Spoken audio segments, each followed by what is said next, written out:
America Colombia നയതന്ത്ര പോരിന് അറുതി. Donald ട്രംപിന്റെ സമ്മർദ്ദത്തിന് വഴങ്ങി നാട് കടത്തുന്നവരെ സ്വീകരിക്കാമെന്ന് കൊളംബിയൻ പ്രസിഡന്റ് ഗുസ്താവോ പെഡ്രോ അറിയിച്ചു. US പ്രസിഡന്റ് ഡൊണാൾഡ് ട്രംപ് മുന്നോട്ടുവച്ച നിബന്ധനകൾ കൊളംബിയ ഉപാധികളില്ലാതെ അംഗീകരിച്ചുവെന്നാണ് വൈറ്റ് ഹൌസ് അറിയിച്ചത്. അമേരിക്കയിലെ അനധികൃത കൊളംബിയൻ കുടിയേറ്റക്കാരെ തിരികെ അവരുടെ രാജ്യങ്ങളിലെത്തിക്കാനുള്ള ദൗത്യം ആരംഭിച്ചതു മുതലാണ് സംഘർഷം ആരംഭിച്ചത്.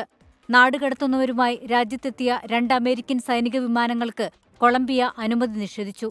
ഇതോടെയാണ് ഡൊണാൾഡ് ട്രംപ് പ്രതികാര നടപടികൾ പ്രഖ്യാപിച്ചത്. കൊളംബിയയിൽ നിന്നുള്ള ഇറക്കുമതിക്ക് 25% അധിക നികുതി ചുമത്തി.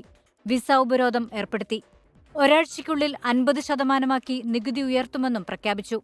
അമേരിക്കയിൽ സന്ദർശനം നടത്തുന്ന നയതന്ത്ര ഉദ്യോഗസ്ഥർ ഉൾപ്പെടെയുള്ള കൊളംബിയക്കാരെ വിമാനത്താവളത്തിൽ അധിക പരിശോധനയ്ക്ക് വിധേയമാക്കാനും ഉത്തരവിട്ടു. അമേരിക്കയിൽ നിന്നുള്ള ഇറക്കുമതിക്ക് 25% ഇറക്കുമതി ചുങ്കം ഏർപ്പെടുത്തി കൊളംബിയ തിരിച്ചടിച്ചു.